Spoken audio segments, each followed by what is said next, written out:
Thanks to Jersey Sports Zone, and Volpe makes almost the identical play. At home, they call me Big Al, and I hit dingers. Remember that young man, Big Al? The Minnesota Lynx select Diamond Miller. Video courtesy of Jersey Sports Zone. It's an incredible goal, so that's nice. It's deserved the number one. You got my food. Number 2, New Jersey high school football. Here on Jersey Sports Zone. It is episode 36 of Jersey Sports Zone's Beyond the Score podcast. Thank you so much for taking some time to listen and or watch the best of New Jersey high school sports from this past week. I'm Rich Krampanis. The Beyond the Score podcast is brought to you each and every week by our good friends at RWJ Barnabas Health. Let's be healthy together. And as we're in the home stretch of our first year of the Beyond the Score podcast, it's been a blast, I'll tell you. It's been fun to talk about the stuff we do every single day in a different way. And that's what we've been able to do. And I think the highlight for me has been getting a chance to talk to so many different people on this podcast about their journeys, about where they're going or where they've been. And another checklist off the mark on our guest array.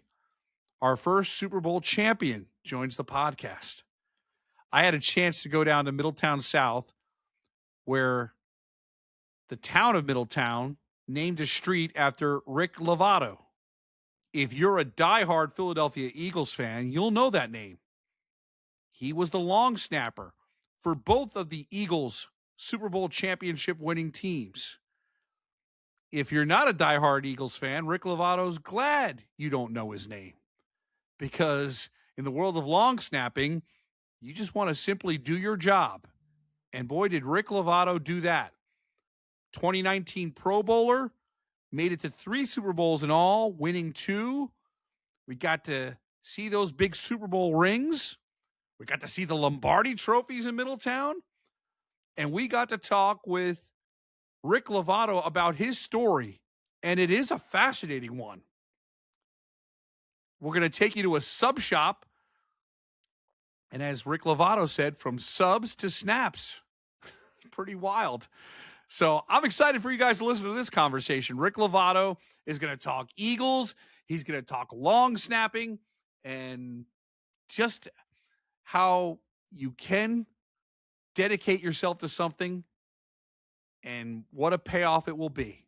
So our conversation with Rick Lovato is right around the corner. We'll be right back. Before he competed on a global stage, before he upended other countries, before he scored the goal of a generation. Awesome. Thank you so much. Thank you. He was in New Jersey, winning hearts. Congratulations. Thank you. We've always known you're a champion, Jack.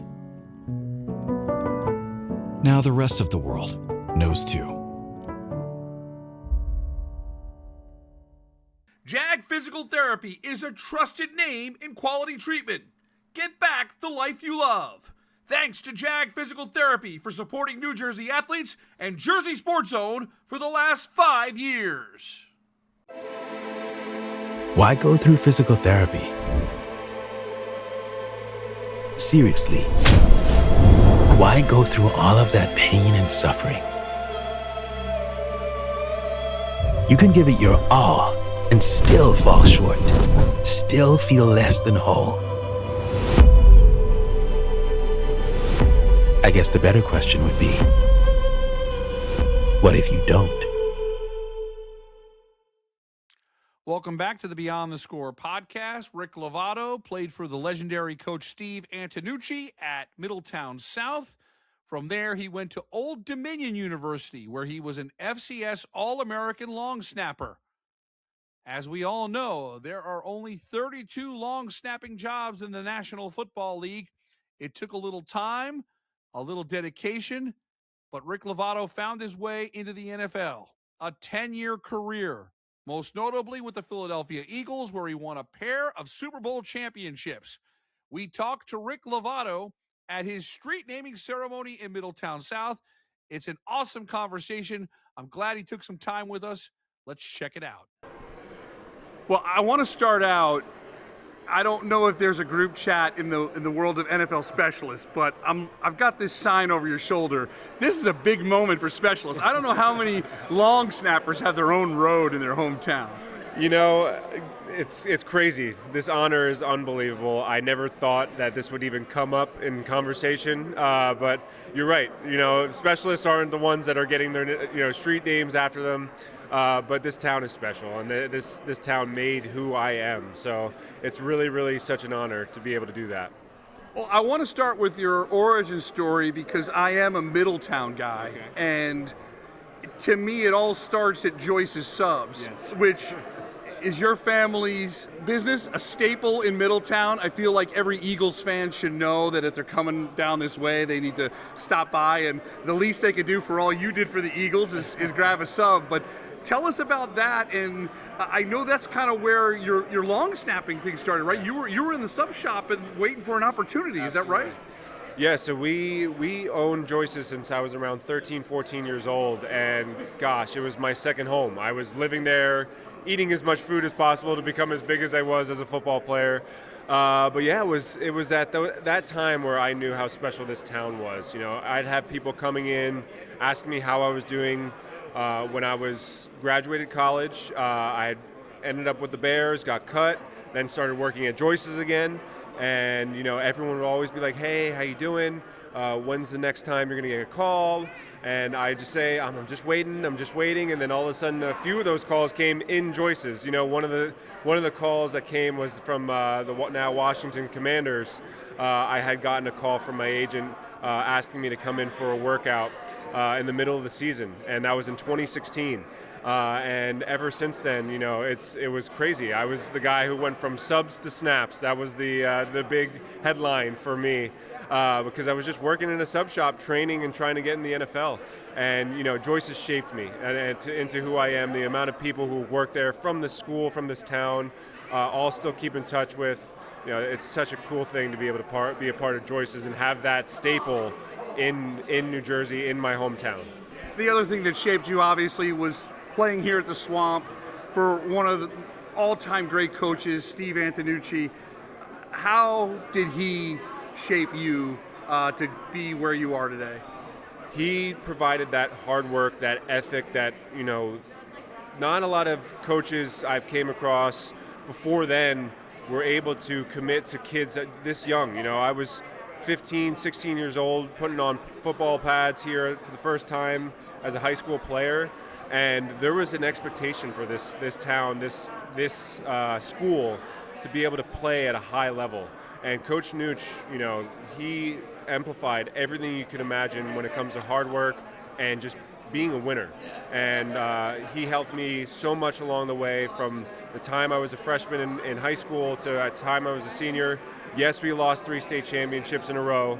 We won't go into that, but it was such an amazing honor to be a part of that program and really teach me how great football and amazing work ethic gets you so far in life.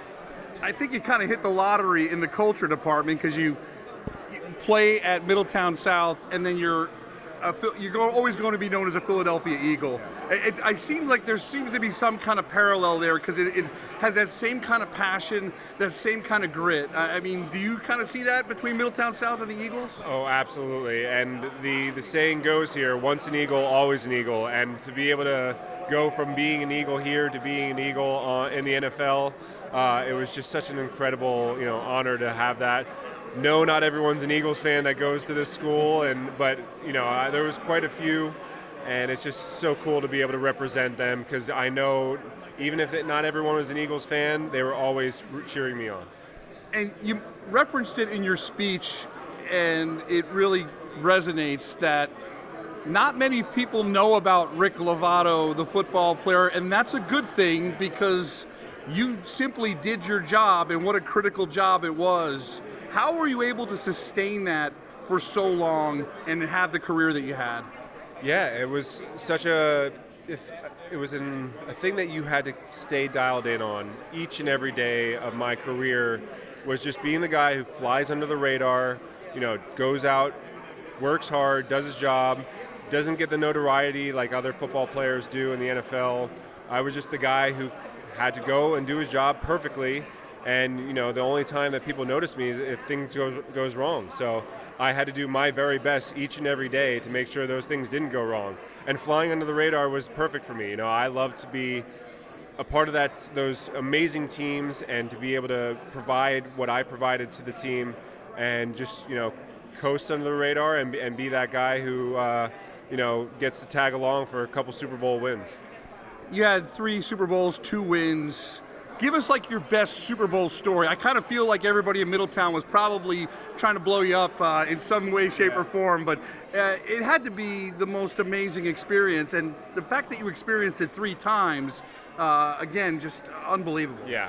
So that first Super Bowl was something special. I'm wearing that hat today because it was that special to me. It was the first time to be able to win a ring, because that losing at Middletown South 3 times in a row still bothers me to this day, but being able to win on the biggest stage in football was something that these people here just provide me so much support and and just a crazy story with the Super Bowl, watching Nick Foles go about his business and just be that same kind of guy that I was. He was sitting on the bench for more than half the season, and then to come in and play the way he did in that Super Bowl and to give the Philadelphia Eagles their very first Super Bowl win.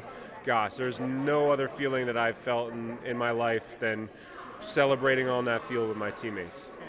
I saw the 2 Lombardi trophies, the 2 Super Bowl rings. Do you feel like socially you need to bring one of those out? Because I feel like I would be disappointed if I was at a barbecue in Middletown and I didn't see the Super Bowl ring. What's the protocol there? Because I feel like not for you and your ego, but it's just for everybody else to see that Eagles ring. It's got to be. What's your game plan there? Yeah, that's tough. Those rings are massive, so it's hard to wear them everywhere you go. But I always try to do anything ceremonial, like the occasional wedding or the banquets or speeches or anything like that. And of course, if no one has seen it, I want people to check it out and have that ability to see what a Super Bowl ring actually looks like. But it is such an honor to be able to do that. And like you said, I'm a long snapper. My ego is down here. I don't want to be the guy who wears and flashes those around everywhere. But it is nice to be able to showcase them in big events like this. Now that your career's over, what's the next chapter for you? For right now, I am a full-time dad, and it is amazing to be able to spend time with my family, my wife, my son, and another one on the way. We are taking our time figuring out what we want to do in this next chapter. I've talked to a few people in the finance world, and I know Justin Tuck from the Giants, Zach Diassi from the Giants, who's also a fellow long snapper, got into that realm. So those are a couple guys I'd love to have conversations with going forward. You did get a little emotional. It kind of hit you, didn't it? That this is going to be forever, and this program is always going to support you. I can't tell you the emotions that were just flowing through me. Everyone standing and cheering, but really it's not about me. It's about all of them, because without all of them, I wouldn't be here. And especially my father, who's also Rick Lovato, and I'm Rick Lovato Jr., and the impact he made on this town, and for us both to be able to represent that name, I'm just so proud, and seriously, this town is just incredible. Finally, we've got a lot of high school football players that watch us. What message do you have for them? Because New Jersey, without a question, has its fingerprints all over the NFL. There's absolutely no doubt, and a lot of people don't put enough credit on New Jersey football. But to those guys, stay humble, stay hardworking. There's no better feeling than reaching the stars, because this is something that you won't get your time back. You only have a few years in high school. You only have a few years in college.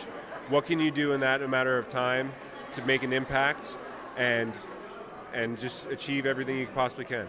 Rick Lovato, thanks for taking some time with us. We really do appreciate it, and I'm honored to be at this special ceremony. Thank you so much for being here, and thank you so much for having me. So, on the ice, you train to avoid getting checked.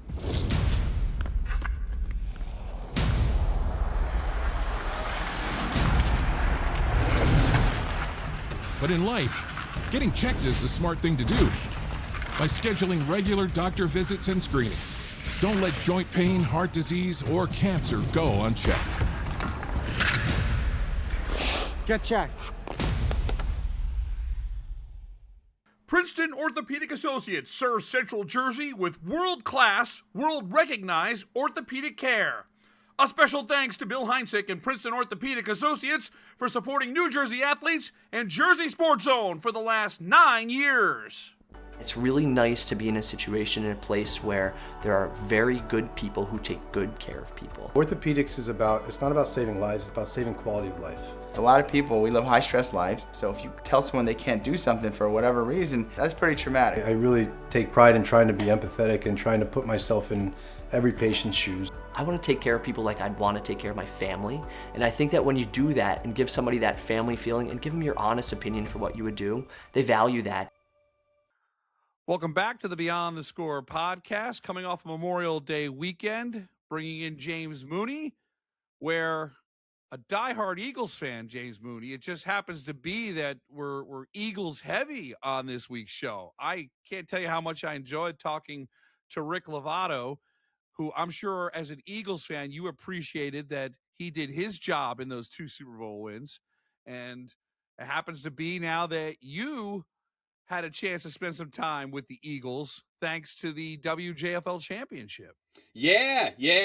When you told me you had Rick Lovato coming on the podcast, I think myself and Tyler Mraz, our ears perked up a little bit, being Eagles fans. But, the Eagles, as an organization, they did a fantastic job hosting the WJFL championships, as they always do. Williamstown wins their first title, and they're only their second season as a program. Milana Riccardi throws 3 touchdowns. Harper Carney brings in 2 of them. Shayna Damaris, 3 sacks. State best 52 on the season. And wow. The Eagles really rolled out the red carpet, too. You had Jalen Hurts, Jordan Davis, and their entire draft class surprised both teams pregame. And then Cooper DeJean and South Jersey's own Jahad Campbell give out the trophy at the end. I mean, right, you can't script that any better. I'm thinking about it, James, because next year we're setting into reality here. We're going to have an actual state championship game. I wonder, will the Giants or Jets or the Eagles be able to step up and maybe host a state championship? Because you can't get a better experience than that for these girls. It's unbelievable. It really is. And, it was awesome to see how excited the girls were to not only meet these players, but to showcase their talents in front of them. I talked to Milana Riccardi after the game, and she's only a freshman, and she has already quickly established herself as one of the best dual threat quarterbacks in the state. And she's playing in front of arguably one of the best dual threat guys in the NFL. And, talking about how she's a big fan of Jalen Hurts. Her and her dad watch the Eagles every Sunday. Shayna Damaris comes from a football family. She's cousins with the Inges. Turner Inge was an all-zone guy back in 2020 or 2021. So it's just been awesome to see just the growth of the sport and these girls really stepping up to the plate. Well, what's interesting now is we've got 3 more championships that we're going to have. I hope we can get to all 3 of them. It gets a little tough during playoff time, so I always don't want to make that guarantee. We will be at the Shore championship with Bartig at Middletown South. Looking forward to that. And then we've got the BCC and the Super Football Conference. So you already begin the conversation of wow, Williamstown versus potential, you've seen Barnegat play, James. They're excellent. You've got so many good teams up north. I think Ridgewood might be, if we could draw it up, Ridgewood, Williamstown, boy, that'd be a heck of a game, right? So we're going to see that all next year play itself out. So that's really, really cool. But yeah, we've got 3 more championships on the road here to close out the trial portion of flag football, and then next year we do it for real. Can't wait to do it for real. It's been a fun ride these last couple of years watching this sport grow. Absolutely. So we'll segue from flag football to a little bit of lacrosse talk. down here at Monmouth University. Great job by Monmouth hosting the Shore Conference every year. And not a surprise at all here, the Rumson-Fairhaven Bulldogs having a good spring, as they usually do. The guys and the girls get the sweep. You know, James, this is a team that I see a lot, obviously. I see both teams, and it really is something to see. I think the bigger picture here is Rumson has always kind of been the kings and queens of the Shore here in the last decade or so. They've elevated themselves in the state picture. You know, last year, the Rumson girls beat Mountain Lakes in overtime to win a state title. Rumson has won a state title in the past. They're both the number one seeds. Well, I don't know if the Rumson girls are, but the Rumson guys are the number one seed upcoming year in the state playoffs. Might be the number one in the girls. That's right. That's right. But look, they're both state title contenders, and look, they've done an incredible job. I'll talk about the guys first. The Coach Mark Moreau, I feel like if he was a football team, he'd schedule the Chicago Bears if he could. They have the hardest schedule. And one of the reasons you say, hey, why are we showing so much Rumson highlights on Jersey Sports Zone? Well, it's because it seems like every week they're playing an unbelievable team from a different part of the state. So they take on all comers. I mean, they were 1-5, but since then they got a couple of guys back from injury, and they've won 12 of their last 13. Their only loss in that span is to Summit. Nothing wrong with that. Nope. Beat Westfield by 7, beat Bridgewater Raritan by double digits. You know, they've rolled on, and then they had their nemesis to win there at the end, which is CBA. You know, CBA is a great non-public team. They've got a sophomore, Danny Verone is, I think, going to be, you know, 2 years from now, a All-American level player. He's a 5-star. He's a guy who's going to have any team in the country is going to want him. And Rumson lost to them in the regular season by 1 goal, turned the tables. They win 9-8. So what an incredible job by Rumson there. And then on the girls' side, I think the thing I want to point out first, James, is the semifinal, which honestly I felt was going to be the championship game, but the bracket just worked out. I don't know how they seeded the Rumson girls 5. I would have loved to have been in that meeting. I would have stepped in and said, hey, just for what it's worth. I think the two best teams are Trinity Hall and Rumson-Fairhaven. They played in the semifinals, and it was that day where it was the heat wave and the heat warnings. They played that game at 8 o'clock at night at Maria Gata Park in Oceanport, which is right across the street from Monmouth Park, the racetrack. And we don't get too many 8 o'clock games on the schedule, so I had shot the Rumson guys, and I was kind of done a little early, and I said, well, I'm gonna head over there. It was the biggest crowd for a girls game I think I've seen in any sport this year. I don't know what it was. You know, it was incredible though, James. I think there were 1,000 people there. So it was I sent you the pic, right? You know, yeah. like, what's going on? I was gonna say you sent that picture to our group chat, and I couldn't believe it. You know, I'm sitting there, I'm editing my highlights of the Diamond Classic, where that had a pretty good crowd too. But I think you had more people at your game that night, which I just think is awesome for girls sports. There's something about Trinity Rumson girls lacrosse. It brings out both communities. What was cool was the guys' game was at 6, so the girls' game was at 8. And Rumson to Oceanport's a pretty short road trip. You know, it's about a 10-minute drive. So I think the whole guys' team went over there to support the girls, which, again, I think is really awesome when the other teams support each other. And it seems to be a recurring theme of really good, strong programs. You see that kind of all over the place. And 7-7 game at the end of 3. Chloe Kelly, 2 straight goals. They win 9-8. She stepped up again in the championship game. The Chloe Kelly story, if you want to kind of maybe dive into the great families in Jersey Sports Zone history, the Kellys, we've got Claudia and Paige played girls lacrosse at Red Bank Regional. They won a national championship last year with the North Carolina women. and Paige is still on that team. She suffered an injury, so while she's not on the field, she's still very much a part of that team. And then Jack Kelly was a top 4 finisher his senior year in Atlantic City. He was on the roster at Penn State. He wrapped up his college career at George Mason.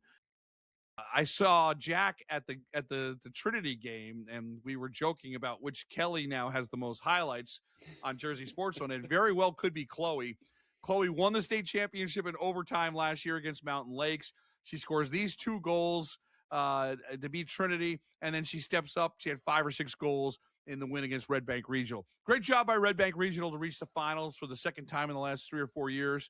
And but Rumson is unequivocally on top in the Shore Conference. So, James, that was great stuff, and it kind of segues into we're getting into lacrosse time here now. The brackets are out, and the one thing we wanted to talk about was the seedings in non-public. An interesting dilemma.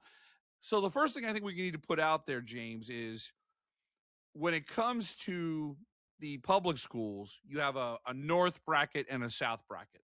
The non-public just takes the whole state and brackets it out, which, by the way, I think is the right thing to do, right? Absolutely. You know, 100%, because the north would be so stacked, and it really makes the most sense.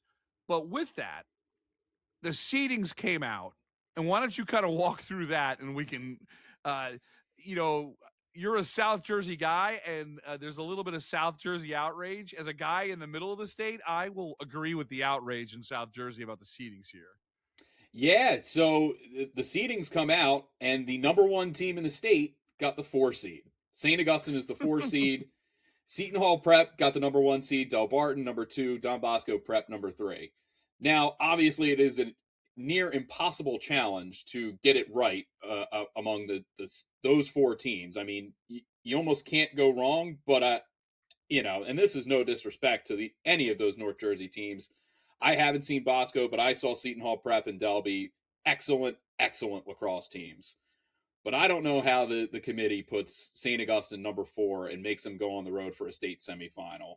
I feel that with their body of work, they're undefeated against the Garden State. Their only 2 losses are to nationally ranked out-of-state opponents. They've beaten Seton Hall Prep. They beat Delby. Now, that win was after the cutoff, so, Right. Unfortunately, you can't put that as part of their resume.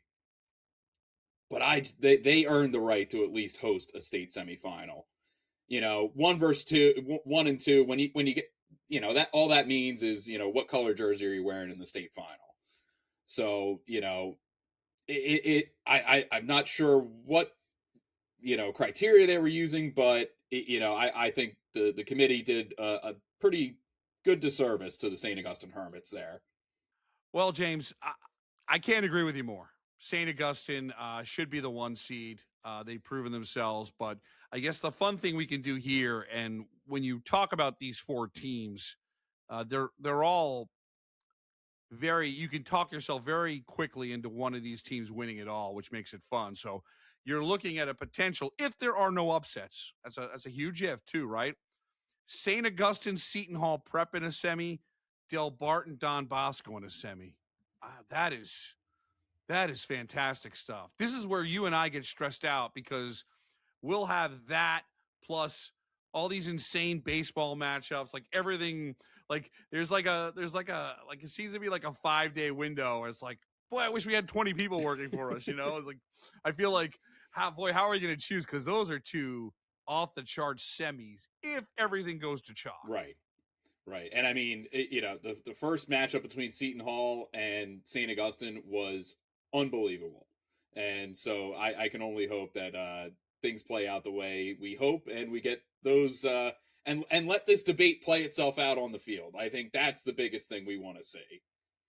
Absolutely. And then, the other thing, we Tyler did a good job of laying out the number 1 seeds on our social media posts. If you get a chance to check that out, so you can kind of see the contenders around the state in guys lacrosse. But the one bracket that we talked about, that really stood out is the North 3. You know, in the World Cup, they always pick one bracket, you know, where the 4 teams is the group of death. I feel like the group of death is North 3, right? And I'm just pulling it up here. Summit, Chatham, and Scotch Plains Fanwood in North 3. And down on the other side there, down south, is Shawnee. Boy, that Group 3 is no joke right there. Not at all. You know, talk about having to earn a state title. That is you know, we always say the non-public's a murderer's row, but boy, Group 3 is going to be incredibly difficult to win. Yeah, and look, we've had a chance to see all those teams. I always like to look at the seeds, kind of checking our homework, right, and saying, hey, you know, have we seen these teams, you know? And for the most part, you know, really with the exception of some of, like in baseball, some of the smaller Group 1s, you know, we've done a really good job of getting to a lot of the contenders. And now we kind of wait and see, you know, which bracket is going to get completely busted, right? And which surprise is going to happen and say, hey, you know, we got to get this team. You know, they've knocked off this team and that team. So that's what's going to be fun here going forward as far as, you know, we're now officially in state playoff mode. We do have that GMC baseball championship kind of hanging over us because of the weather this weekend coming up. But other than that, it's really all state playoffs here going forward. And, you know, it's you know, it's a different kind of energy, I think, about it, James, because, you know, I feel like what we just kind of went through conference championship time, there's always like kind of the prom distraction and things like that. And now you've got, you know, you got kids that some schools are out, you know, like some of the non-public. So there's no class. There's graduation kind of looming. So there's like all these things going on, like big life things outside of sports. And then you have, you know, which team's going to just lock in and just kind of take us through here these last 2 weeks. So I'm really excited to see how the lacrosse is going to play out, though. ACI Medical and Dental School in Eatontown has been helping students succeed for over 2 decades.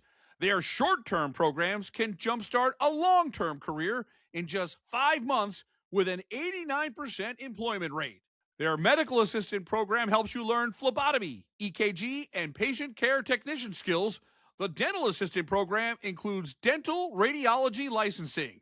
They're affiliated with top employers like Eastern Dental, RWJ Barnabas Health, Central State Vianney, and hundreds more. It's a great pathway to nursing and dental hygiene. Perfect for second careers, college grads, or empty nesters. Call 732-440-4110 and learn how medical assistants can earn up to 4 national credentials and 10 college credits. ACI Medical and Dental School, a new beginning on Broad Street in Eatontown. There was a whole bunch of ACI Medical and Dental School game coverage this week on Jersey Sports Zone. That's because it's short conference championship season. We had both of the lacrosse games at Monmouth University, won by Rumson-Fair, plus that great Donovan Catholic St. John Vianney softball game brought to you by our good friends at ACI Medical and Dental School. Dale Florio and I had a chance to spend some time with the folks at ACI Medical and Dental School a couple of weeks back. Good point that they brought up. Check out their Google reviews.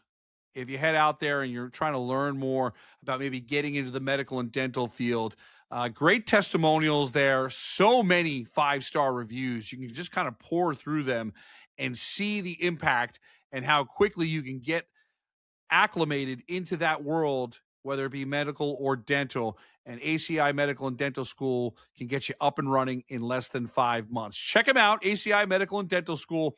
Thanks for supporting Jersey Sports Zone. We'll be right back. It's one thing to win one award, but it's another 46 things to win 46 awards. New Jersey's most comprehensive academic healthcare system. Learn more at rwjbh.org/US News. Yeah, before we kind of get into baseball and all that, we have one more county, a couple more county championships to get into. Let's go to the 1 versus 2 matchup in New Jersey in high school softball. St. John Vianney beats Donovan Catholic for the Shore Conference tournament title. Rich, you saw Madison McDougal put on an absolute show at in Red Bank. That was something to see, James. You know, it's amazing to see a young lady so driven. She won a state championship her freshman year, state championship her sophomore year. What a lot of people didn't know was that she was having some real big back problems her junior season. And St. John Vianney lost to RBC in the Shore final. And then they lost to Donovan Catholic in the state semifinals. So they were 26-4 or whatever it was, but to them that's a failure of a season, right? Because they want two things. They want the Shore, they want the state, and they didn't get either. And so Madison McDougal was on the path to 4 straight state championships.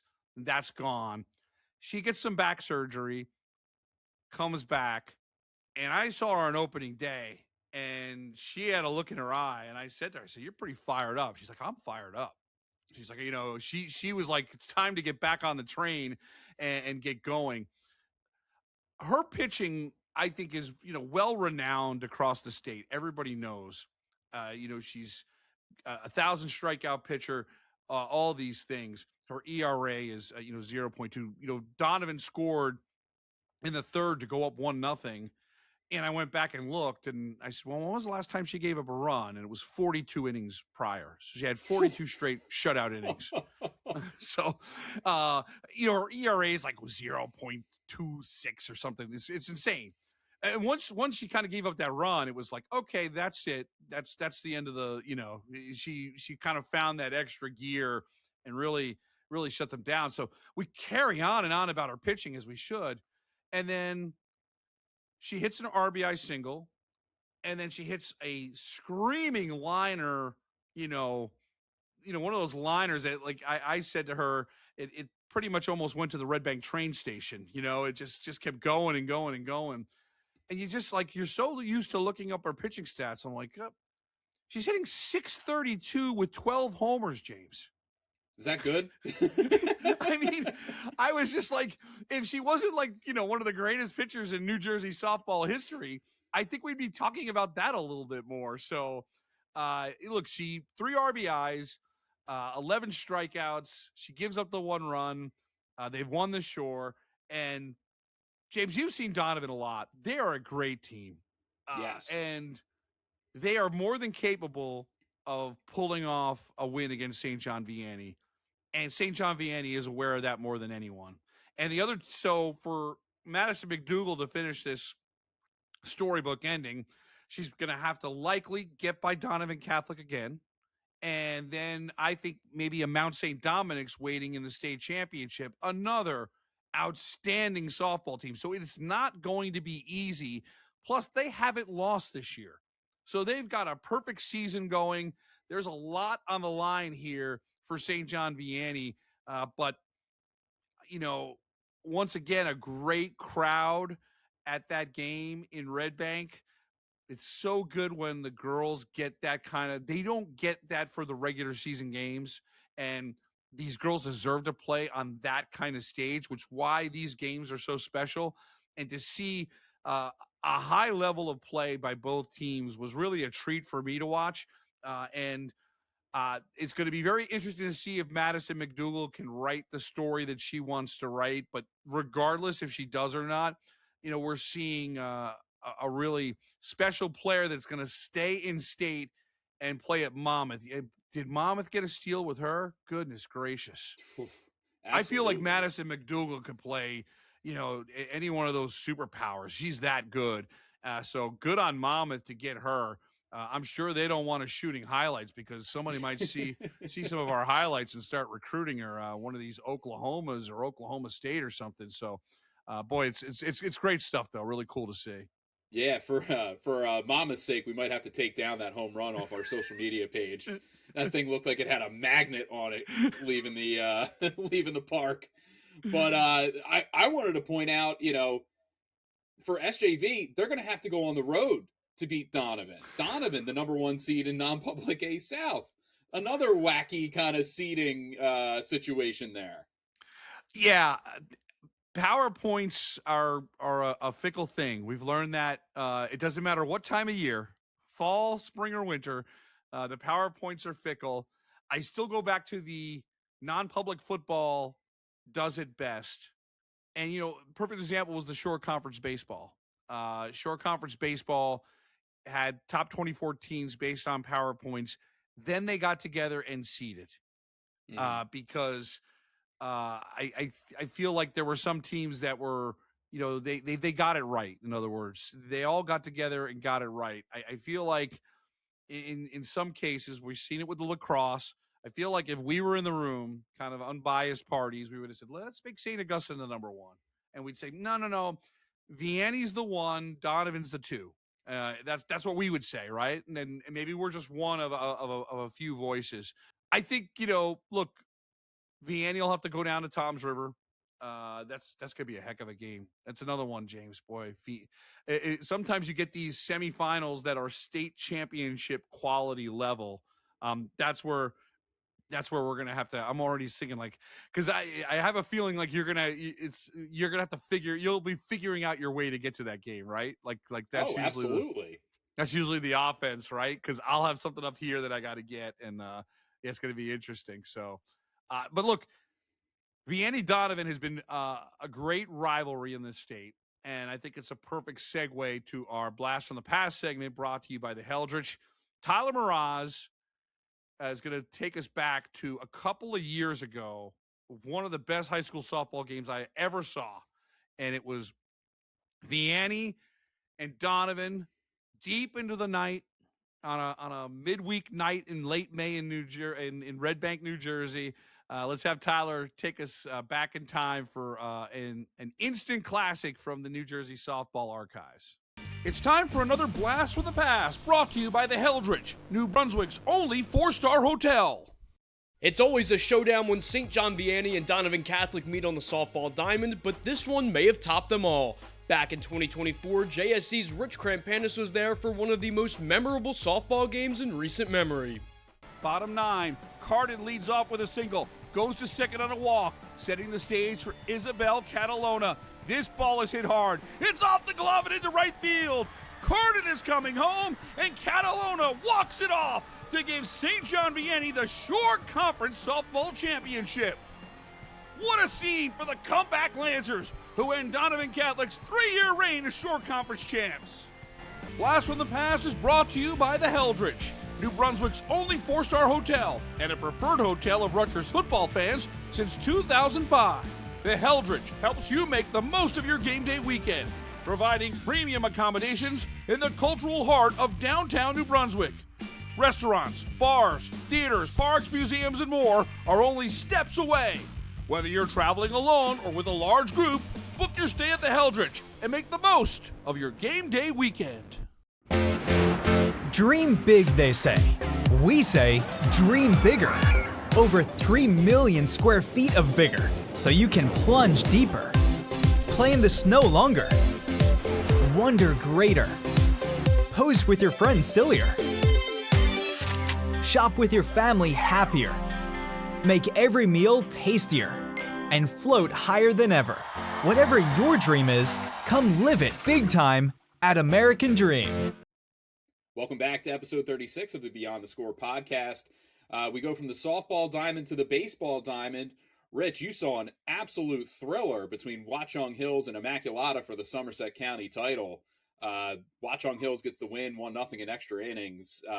Despite a controversial call there, let's focus on the game first, and then maybe we talk about that a little bit. My first reaction, James, is I'm so grateful that those kids in Somerset get to play their county championship every year at that ballpark, TD Bank ballpark in Somerset in Bridgewater.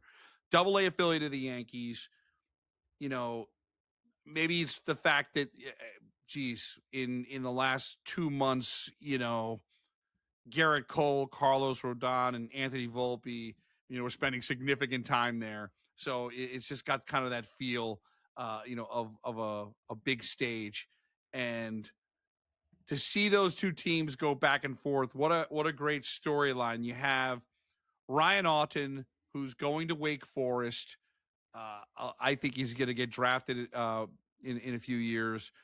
Lefty, throwing low 90s, really one of the most dominant pitchers in the state. Now, we went to Diamond Nation. I did a couple weeks back. Saw this game, and he completely shut down Watchung, complete game shutout. And so, Watchung's in this real underdog role, and they've got a sophomore, Lucas Sheehan, on the hill. He's a young kid, and he's pitching, in a minor league ballpark. You're going up against an Immaculata team that's currently ranked top 10 in the state. The contrast there, Ryan Auten struck out 15, Lucas Sheehan struck out 2. But that's the beauty of baseball, right? You can still get outs in a million different ways. And Lucas Sheehan just pitched real smart. He, got pitched to contact, but they didn't barrel it. He trusted his fielders to make plays. And so you've got this kind of what we've seen this year, this fun storyline of the heavily favored non-public team against this very good public team that's in a major underdog role. And you're like, well, Ryan Auten is probably not going to give up a run. And so Watchung Hills is just kind of figuring out ways to hang around. Immaculata loads the bases, grounder to third, race to the bag. He dives and gets it on the bag. I got to get my names here, James. Brady Simo. What a play Brady Simo made. Then in the 6th, this is the best play that I shot. It might be one of the best plays of the year. Man on first, ball hit into the gap. Brody Griffith lays out, makes this catch. They double it up, and then all of a sudden you're like, hey, something's going on here. It's scoreless through 6 innings. So Auden has 14 strikeouts, and Immaculata can walk it off in the 7th. I'm looking here, so I'm like, wow, is he going to come out for the 8th? And then I look at Sheehan. I got the game changer going. Sheehan's at 75 pitches through 7 innings. I'm like, he can throw all day. I was like, This is crazy. So, when you think of these kids at Watchung Hills and you think of the story of this championship and how many different guys contribute, what a story here. And I got to shout out PJ Potter from NJ.com, who did a great sidebar on this and kind of made me aware of it. David Bagarni is a junior, top of the 8th. Let's have him pinch hit against the Wake Forest 6'4" kid who's throwing 92 in the 7th inning. Let's have him go. He's never had a hit in his entire varsity career. And he just goes and, listen, when he's telling his grandkids, he can say that he hit a 110 velo, single off this kid who might be a big leaguer. But it was a found the hole on the right side, first varsity hit. You're like, wow, what a cool thing. They pinch run for him. Brandon Dieleman steals second.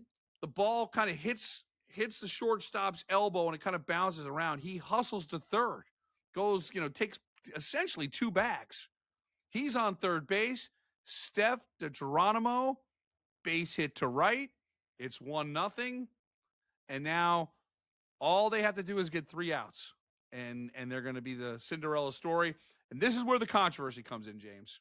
Sheehan does an awesome job. Immaculata gets a 1-out single. They get the 2nd out. Hit by pitch. It's 1st and 2nd, 2 outs. And now, if Immaculata hits a ball on the gap, they can walk it off and win 2-1. Base hit, maybe it's a tie game. Grounder to short. Ball's bobbled for a second. Throw to second. Out is the call. And Immaculata coaches run out there kind of rightfully, and in the baseball terms, lose their minds. And that's happening while there's a dog pile celebration because Watchung Hills just won the Somerset County Championship. We go inevitably, James, you and I have been in this situation a million times, right? Right. All eyes just inevitably turn to us because we happen to be the people shooting the video and, let's pat ourselves on the back for it. We shoot good video, right? So you know, everyone's just looking at me, and I'm like, hey, I got to get this celebration stuff. Let me go into the press box, and I can, 100% tell you, what's going on. And I go and pull up the clip, and look, he was safe. Sometimes there's these things where we can kind of like slow it down, and it's like such a bang bang, like, and then you can almost kind of defend like, hey, that's a tough call to make in real time. It's such a split second thing. This was one of those things where, if the NJSIAA said, hey, if Jersey Sports Zone's at a game, you could use them for replay. This is one of those things. Like I always see like Aaron Boone's always like this, like, he like, I feel like the Immaculate Codices desperately wanted to go to this, and it was an overwhelm. Well, he was 1,000% safe, like, and so we have a missed call. So I think this is important, James, and you and I have tried to say this at different periodic points throughout the year. It's hard to be an official. It's hard to be an umpire, and the umpires do a great job. They really do. And so they do such a good job that when something like this happens, that's the blessing and the curse of being an umpire, right? It kind of goes back and reminds me of, like, we just had Rick Lovato on the show. Like, in a way, not many people know who Rick Lovato is, and he's like, that's a good thing, because if they'd known him, it would have been, oh, he missed the snap that cost the Eagles the Super Bowl, right? He airmailed the Jake Elliott field goal attempt, and the Patriots score, and who knows what would have happened. And so it's the same thing with the umpires. We never come on here and say, wow, what a great job that umpire did. It's just, that's not the nature of the beast. So look, they missed the call, and I feel really bad about that. And I thought that Immaculata was they said their piece, probably grumbled on the bus. Certainly people grumbled on social media, and they have a right to do that. But the sportsmanship by Immaculata, when they had that situation. And it's also important to know, James, that would have been bases loaded, 2 outs. Right. So could Immaculata have walked it off? Absolutely. Could she and a bear down and gotten that last out anyways? Same thing. So that's also important to note. It was obviously a monumental call, but it didn't actually decide the entire game. There would have still been one more thing that needed to happen. So that's important to point out. So again, it's a tough job. And we're always kind of in the spot too. Like, we didn't want that to be the focus of the game. Even my wording, I was, if we were a little more clickbaity, we could have said, umps blew the call and, done all that. And so, I put that clip up right away, and, I'm texting you guys too. And you're just like, you guys are kind of reacting almost like a fan, like the first wave of fans, right? Like, oh yeah, there's no question about that was a missed call. I immediately put a kind of a separate post from Watchung Hills, because I don't want it to be like, hey, Watchung Hills earned this championship. I mean, goodness gracious. Absolutely. Watch those highlights. They earned that championship, And so we always try to learn from these kind of things. So, yeah, I am so pro umpire, so official, and they've got a tough job. So I think we did a good job, James, of shining the right spotlight on Watchung. At the same time, we can't pretend that it didn't happen, right? Right. So it's there, and that's a heartbreak for Immaculata. It's a tough spot, but it should not spoil Watchung Hills winning an incredible baseball game. And it just reminds us of what makes this time of year so much fun. That was great championship baseball, James. And sometimes you say, oh, 1-0. I did 5 minutes of highlights on a 1-0 game, Think about that, because there were so many wild things that happened. It was a great ride, and a tip of the cap to both of those teams. That was a fun game to be at and a fun game to cover, and hopefully both of them will do some damage here in the postseason. Yeah, I think Watchung Hills and Immaculata are certainly ready for the state playoffs.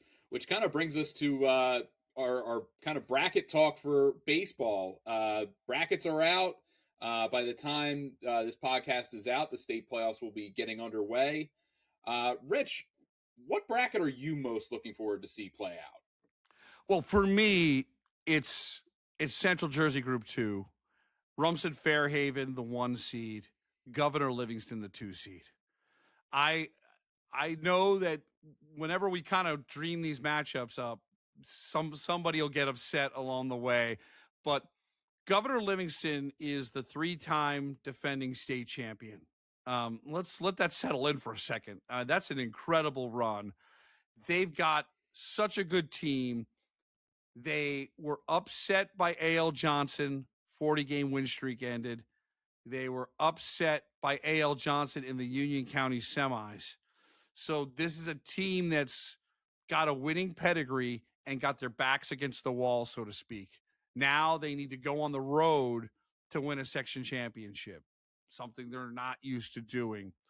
Rumson-Fair has had an incredible year, made it to the end there at the Shore Conference, and they've got a good stable of arms. Governor Livingston's ace out for the year with an injury, but they have such a good lineup, and I think Zach Geertsma is one of the best players in the state. So selfishly, give me Rumson, Governor Livingston in a sectional final. That would be an incredible game. I'm going to have to park the night before probably to get a good spot because there's not great parking over there on that side road there of Ridge Road. So I would say get there early, but that's the game that I want to see. When I saw the brackets, that's what just jumped right out to me. That will be really, really fun and exciting. And, so what do you, the South Jersey seems to have the depth stacked on top of each other, kind of this, a very familiar theme. Yeah. South Jersey Group 4 is going to be interesting where you've got Kingsway, Eastern, Cherokee, the defending champion there. They're really starting to find their rhythm. They certainly can't rule out a run from them. But for me, it's South Jersey Group 3. You've got Clearview as the top seed. They're coming off a run to the finals of the Diamond Classic where they beat St. Augustine and Northern Burlington in the same day. And, oh, by the way, while they're playing that tournament, won a regular season game against Gloucester Catholic, who won the Diamond Classic. Shout out Clearview. That's something else. 20-5 on the year. They are having a heck of a season. But, the bottom of this bracket is absolutely loaded. You've got the defending sectional champion, Toms River East. You've got Shawnee, Mainland, Cherry Hill West. I mean, it's anybody's ball game in that bottom of the bracket to potentially play Clearview for the title. And then if you win the section, you might have to go through defending state champion Northern Burlington to get to the state final. That Group 3 is going to be so much fun over the next couple of weeks. James, it kind of brings up a theme. We could kind of have a little fun here for a second. There's going to be 6 state champions crowned, and the South Jersey baseball reputation speaks for itself. And there were times where you kind of say, I wonder how many South Jersey state champs will there be? I could set the over-under at 3, and that's the question I ask myself, because in non-public A, St. Augustine's certainly capable of winning it all. Non-public B, there's no question that Gloucester Catholic is the heavy, heavy, heavy favorite.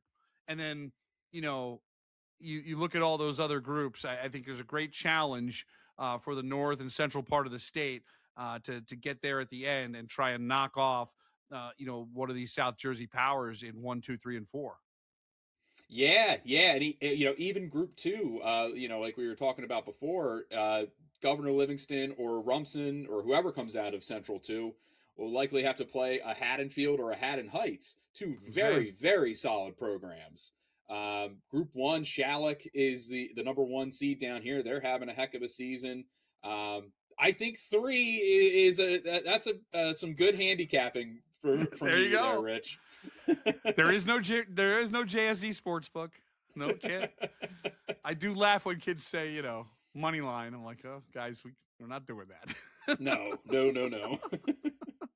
But yeah, I look, like I said, I feel sometimes that South Jersey kind of feels like, that they're trying to prove themselves. But I feel like in our world, certainly thanks to you and Mike through the years being there, it's always right there, high priority on Jersey Sports Zone. And I just think that, it'll be interesting to see what South Jersey does. I feel like they're the ones that can do some serious damage. Now, there's going to be contenders all over the place. It's going to be fun to watch here going forward, but it's a 2-week sprint right now at this right where we're at right now, James, which is so cool.